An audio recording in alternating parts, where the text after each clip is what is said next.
বাসায় কোনো কাজ না করার কারণে এমনিতেই সারাক্ষণ বকা খাই, তাই মনে মনে ভাবতেছিলাম আম্মুকে কিভাবে খুশি করা যায়। হাতে ফোনটা নিয়ে স্ক্রল করতেই দেখলাম ক্লিনারি নামে একটা পেজ আছে, যেই পেজে 3টা প্রোডাক্টের একটা কম্বো পাওয়া যায়, floor cleaner, kitchen cleaner and bathroom cleaner. দেখা মাত্রই অর্ডার করে ফেললাম।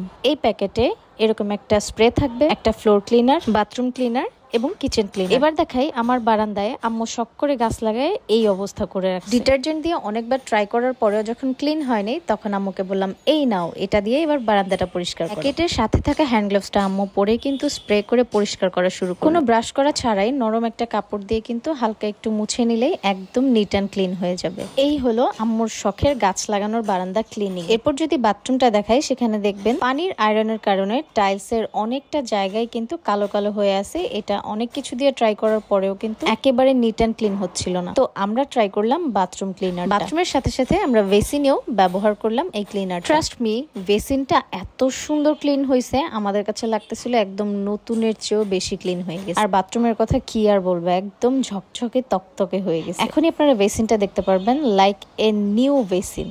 3 নাম্বার কিচেন ক্লিনিং এর সাইডে যদি আমি যাই, কিচেনে এত পরিমাণ তেল চিটচিটে থাকে সারাটা জায়গা, সেই জায়গাগুলোতে ক্লিনারটা স্প্রে করার পরে একদম সাথে সাথে ফ্যানা উঠে যাচ্ছিল এন্ড ময়লাগুলো পরিষ্কার হয়ে যাচ্ছিল। আমি তো লিটারেলি অবাক। আম্মু কিন্তু এই কম্বোটা খুবই পছন্দ করছে, যার কারণে আম্মু কিন্তু আমার উপরে অনেক খুশি হয়ে গেছে। এত যদি ময়লা এত ইজিলি যদি ক্লিয়ার হয়ে যায়, তাহলে কেই বা খুশি হবে না বলেন? তাই আমার মতো চোরামি করে মায়েদের খুশি করতে চাইলে ক্লিনারির 3-in-1 কম্বোটা অর্ডার করে ফেলুন এক্ষুনি।